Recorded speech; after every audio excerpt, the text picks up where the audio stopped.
Peace ladies, welcome back to the Modern Goddess channel. So in this video I'm going to share with you all some things I wish someone would have shared with me about making that transition from being a career woman or working woman into being a housewife and stay-at-home mother. Okay, now this video is going to be mainly for the women that are going to have a lot of free time on their hands once they make this transition, not necessarily for the ladies that are going to be like homeschooling, because reality is going to be a lot different for you. I've had some clients that have already made this transition, some that are in the process, and some that want to do it. And so I know that there are so many other ladies out there that also want to become housewives and stay-at-home moms. And so hopefully these tips will make that transition a little bit more smooth for you. So this is going to be about some of the harsh realities that come with that transition that nobody warns you about, and what you can do to prevent being in really uncomfortable situations. So the first thing that you should know is that in the beginning it is going to feel so freeing, so relaxing, so peaceful. You're going to catch up on a lot of rest, a lot of sleep. You're going to be able to watch some of your favorite shows. You're going to be able to pretty much just do whatever you want to do. But then boredom kicks in. Eventually you're going to start feeling lazy. You're going to start feeling unfulfilled. You're going to feel like you don't have any purpose. You know, you're not going to really know what to do. All right, so there are a few things that you can do to help you with boredom and being lazy and, you know, feeling unfulfilled. So the first thing that you can do to kind of prevent this is take pride in the title housewife and stay-at-home mom. When you don't take pride in it, you're going to lay around all day. You're not going to feel purposeful. But when you realize all of the responsibilities that come with that title, like you literally are doing multiple jobs in one, like things that other people get paid to do, you're doing all of that in your home. Like, so for example, there are people that get paid for housekeeping. There are people that get paid for cooking. There are people that get paid for working in daycares. There are people that get paid for being school counselors and school nurses, and people that get paid to be sex workers. You know, if you have a husband that has a hot sex drive. There are people that get paid to do interior design, people that get paid for bookkeeping, people that get paid for being hostess and event planners, and all of these things become your job. You know, so it's not like you're just laying around being pretty. You still have a lot of responsibilities. The only difference is you're doing all of these things for people that you actually care about. So the best way to start taking pride in your position and title as a housewife and stay-at-home mom is to get up every morning, take a shower, and get dressed. Even if you're not going to leave the house, it allows you to be much more productive. It kind of tells your brain that you have something to do. You know, you feel more accomplished, you feel more confident when you're able to get up and get dressed. It allows you to get going. If you walk around in your pajamas all day, you're more likely to want to lay around all day. So that's the first thing. Take pride, get up, get dressed, get up early, have you a morning routine, get dressed, and then start on whatever it is you're going to be doing that's on your agenda. Which is the second thing you can do to prevent this, is create you an agenda, or at least start working on some weekly and monthly goals. Now, if you don't have a business, or if you're not like in school or anything like that, you might be confused as to what type of goals you can be working on. So what you can do is take an inventory of your house. Take a piece of paper, walk through every room in your house, and write down what house projects you can do. What needs to be fixed here? What needs to be decluttered here? What needs to be decorated here? You know, what needs to be rearranged? See what you can do for every room in your home, every space in your home. That way you can start knocking these small projects out, these house projects out every week. Dedicate yourself to a certain area of your house. Also keep inventory on what needs to be fixed in your home, what you're about to run out of, things like that, because as a homemaker, it is your responsibility to know these things, because everyone in your home is going to depend on you to know this stuff. Your husband, your spouse, is going to ask you about the whereabouts of things that you have never touched. So you have to know where things are. You have to know what's happening in your home. So make sure you are, you know, up to date with your home. Okay. In addition to house projects, something else that you can do to help you create weekly and monthly goals is to start new hobbies, learn new skills, and then give yourself a certain like deadline as to when you want to be able to excel or reach a new level in whatever that hobby or skill is. So for example, this month I'm learning to play Moonlight Sonata on the keyboard, and I'm giving myself until the end of January and to the end of this month, which I have a few days left until I am able to play it all the way through without messing up. I'm doing very well, you know? So think about some hobbies that you would like, or some skills that you would like to learn, okay? Whether that be playing a musical instrument, whether that be painting, whether that be sewing, learning how to belly dance or tap dance, learning a new language, any type of arts and crafts project, do-it-yourself projects, things like that, you know? So look into new hobbies, new skills. It helps you to stay productive. It helps you with your personal development. It helps you stay mentally stimulated. You're doing something. It helps you with your motor skills, all of that. So just make sure that you're not just laying around wasting your time. So yes, getting up and getting dressed every day, learning new hobbies and skills, doing house projects, all of this is going to help you create weekly and monthly goals so you won't be so bored and lazy and things like that, okay? The next reality really ties into the last one, and that is when you stop working, you kind of just want to take a mental break and just relax. And so not only does that cause you to be kind of bored and lazy, but it can cause you to not learn anything. You know what I mean? Like, so for example, when I first stopped working, I didn't pick up a pen, I didn't pick up a piece of paper, I didn't pick up a book, I didn't want to do anything but just be, you know? So do your best to try to learn something, okay? There are a lot of different online courses that you can take, classes that you can join. There are audiobooks that you can listen to, podcasts that you can listen to, lectures you can listen to, books you can read. There's always something you can do. You can also like go to like different workshops in your area, but make sure that you are still getting that mental stimulation, because when you're sitting at home all day, every day, sometimes it's like you forget that you're still growing, you're still living, meaning you're supposed to still be learning. You're never supposed to just stop learning, okay? So make sure that you are still allowing yourself to learn something new. Try to learn something new at least every week, okay? Do your best, and that allows you to be able to contribute to certain conversations and have intellectual conversations with your spouse, and that way you won't feel left out when people are having intellectual conversations, because it's like, oh yeah, I know a little bit about this subject too, because you're actually researching and learning and studying despite being a housewife and stay-at-home mom. Number 3, loneliness. Now, again, in the beginning, it's like a breath of fresh air, because it's like, oh, I don't have to worry about this gossiping girl or that negative complaining woman or those racist folks or his inappropriate jokes and comments towards me. Like, you're like so happy because you don't have to deal with these people anymore. You don't have to see these people. It's just peace of mind. Like, you're just like, yes, solitude. I'm by myself. I have my own space, you know? And then after a while, it's like, oh, like I'm alone. This isn't just like a vacation where I'm just alone for a few weeks and then go back to work. This isn't like a break or anything like this. This is going to be my life every day for the rest of my life.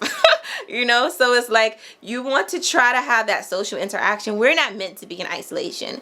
We are not meant to be alone. We're meant to be able to interact with other people, especially as feminine women. Community is important. Sisterhood is important. Having that connection is essential to your femininity, being able to connect with other and bond with other feminine women, okay? So, play dates. If you have children, try to schedule play dates with other women with children that are the same age. If your children already are at an age where they have friends already, then you want to initiate conversation with your child's friends' parents, because not just for your own social life, but that's something you should do anyway, because your children's friends are going to influence your children.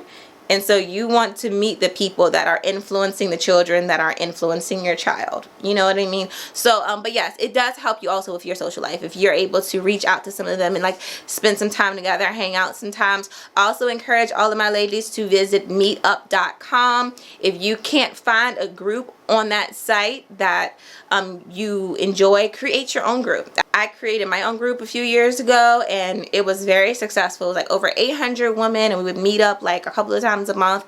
But then once like COVID hit, like nobody wanted to come out anymore, so I just stopped because it was a waste of my time. But it was really helpful, and it prevented me from being so alone all of the time. And if you already have friends, realistically, once you become a housewife or a stay-at-home mom, your perspective on things are going to change. You're going to have a lot more time to think to yourself. You're going to have a lot more time to work on yourself, and your standards are going to change as far as what you want around you. Your friends are probably not really going to understand your new lifestyle if it's not already a lifestyle that they live. So you're probably going to end up outgrowing your friends. So that's going to make you even more lonely. So that's one of the reasons why I encourage you to get out there and try to meet new people and be social. Connect with women that are already married. Connect with other housewives. Try to find other women that can relate to the type of life that you live, because 9 times out of 10, especially if they're new to this, they're probably just as lonely as you are. Another way to help you with your social life is to join different groups, like join like a fitness group or like a dance class or something like that. That way you're able to meet people that share a same interest, and also it helps you like with your fitness goals as well. So you're being social and working with your personal development all at the same time. Another thing about being lonely is that you tend to become a lot more clingy to your spouse during this time, because he's like the only person that you really interact with aside from the children, or if you have any, you know. So he's like the only person that you really talk to in real time for the most part. And so like when he has to leave, you get kind of sad, you know. You're just like, oh, I just want to be up underneath you, and you know, that's sweet and everything. Just remember though, he still works. He's going to want his rest. He's going to want his peace of mind when he comes home. Even though you're like, oh, I've been here all day by myself, I just want to spend time with you, he's still going to want to be left alone sometimes. So just keep that in mind. But something you can do is try to text him throughout the day. Maybe send him some really cute pictures of yourself and things like that, since you have that time to do it. You know, these things will help keep the intimacy and the chemistry alive in your relationship. Flirting while he's not there, because he's probably going to be working even harder once you become a housewife and stay-at-home mom. So he'll probably have even less time to spend with you, and that's another harsh reality. Now the fourth thing that you want to keep in mind, and this one might not be a problem for everyone, but it was for me, so that's the only reason why I'm putting it in here. You need to budget, because with being lonely and having so much free time on your hands, if you have extra money to spend, a lot of your days are going to be spent finding ways to spend money. And like, you don't, in your mind, you're not saying, oh, how can I spend money today? But when you leave the house, you're probably gonna spend money. Like, so for example, I was always like having brunch, I was always going to the spa, getting my nails done, going shopping, antique shopping. I was doing like a whole lot of unnecessary spending just because I was bored and alone, you know. And so make sure that you create a budget. Work it out with your spouse how much it's okay for y'all to spend a week, a month, and then don't go past that limit. Try to find other things that you can do, other activities that don't cost as much money, like going to a museum, going to a park, finding free festivals and free events that you can attend. Having discipline when it comes to money as a housewife is very important, because a lot of times we get a bad rep for spending a lot of money. Or some people will call us gold diggers, and that's not the case. It's just a lot of times when you're bored, there isn't much else to do. So that's why I said like the house projects and the weekly goals and monthly goals and things like that, that will help you have something to do and be more productive with your time. But I mean, like, the reality is, if you don't get on top of that, like as soon as you can fall into a phase where you're just like spending money every day for no reason. And after a while, that even gets boring, because it's like what else can I do besides just go out here and spend money on the same things every single day? And then plan when you're going to go out. Save that for like self-care days, or days where you're like rewarding yourself or something. Don't just go out just because you're bored. Try to find something to do at home, and then on a day where it's like, okay, today is a day just for me, or today is a day where I'm going to treat myself good because I did this.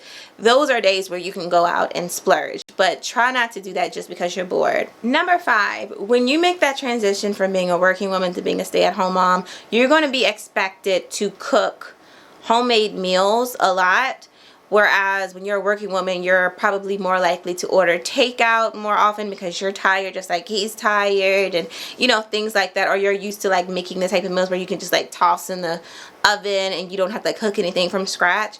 So you need to learn how to cook. So one of the things that can help you first and foremost is when you go grocery shopping, make sure that you're not just picking up just random items. Buy groceries based off of which meals you want to cook throughout the week, okay? So plan that ahead of time. On Mondays, this is what we're going to eat. Tuesday, we're going to eat this. Wednesday, we're going to eat this. And then just buy what you need for those specific meals. And then that way you can already, it's kind of like meal prepping. So you can already be prepared for those meals ahead of time.